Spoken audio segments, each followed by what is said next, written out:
May, alam mo ba, miss, mayroong tsismis. Ano tsismis mo na mukha?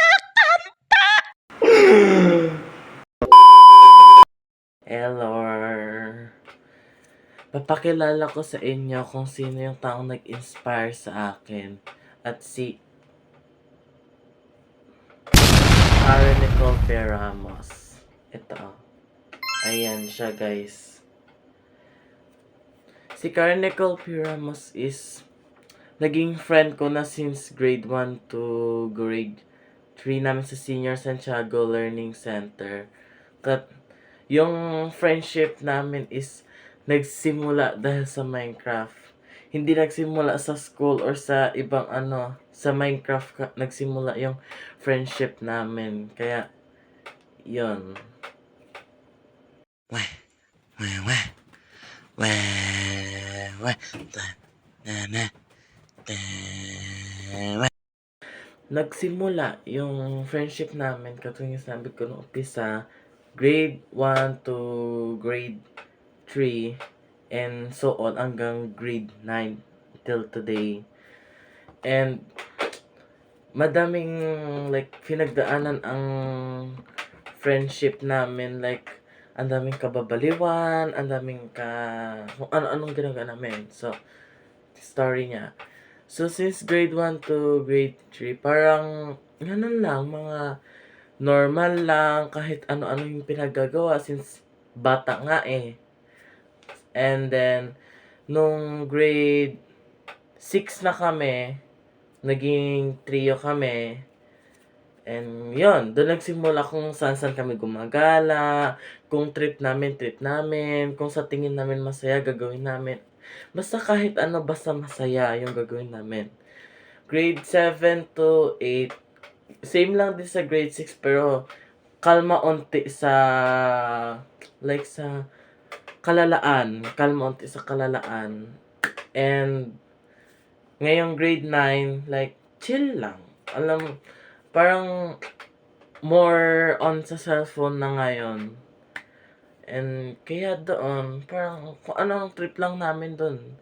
Kung trip namin gumala kunwari, edi gagala kami kahit ano na. Pero mostly cellphone na yung sa kanya.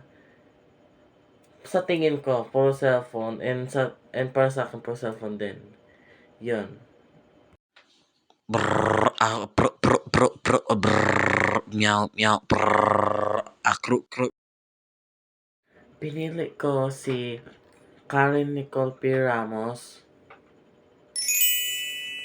dahil since parang nagigets niya ako. Iwan ko kung paano, parang nagigets niya kung yung kabaliwan ko, yung humor ko. Iwan ko kung paano niya nagigets, pero nagigets niya. Kaya, yun yung isang rason ko. And then, dahil kasi, parang kapag kasama mo si Karen, parang hindi ka maboboard dahil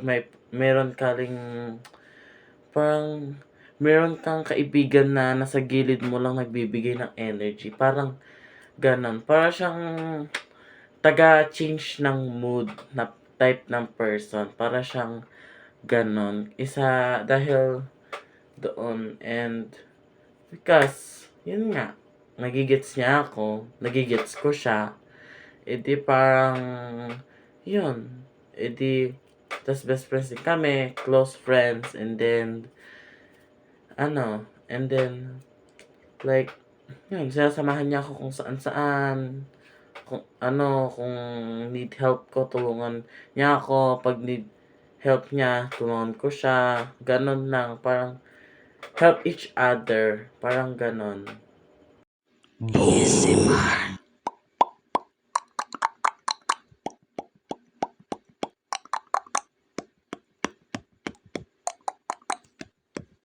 Well, yung mga tinuturo niya sa akin, parang hindi naman siya directly or indirectly. Parang dahil dun sa parang personality or attitude niyang binibigay like since grade 6 yung be yourself kahit ano mang sabihin ng ibang tao dahil ikaw lang ang nag-iisa. Kahit hindi pa yata sinabi sa akin yon. Ayun, kaya ganito ako. Ganito lang, carefree, kahit anong gawin dahil alam kong ako lang yung nag-iisang June lang at ako lang talaga nag-iisang June. Walang magbabago doon. Thank you sa panonood. Tweet, tweet, tweet, tweet, bro.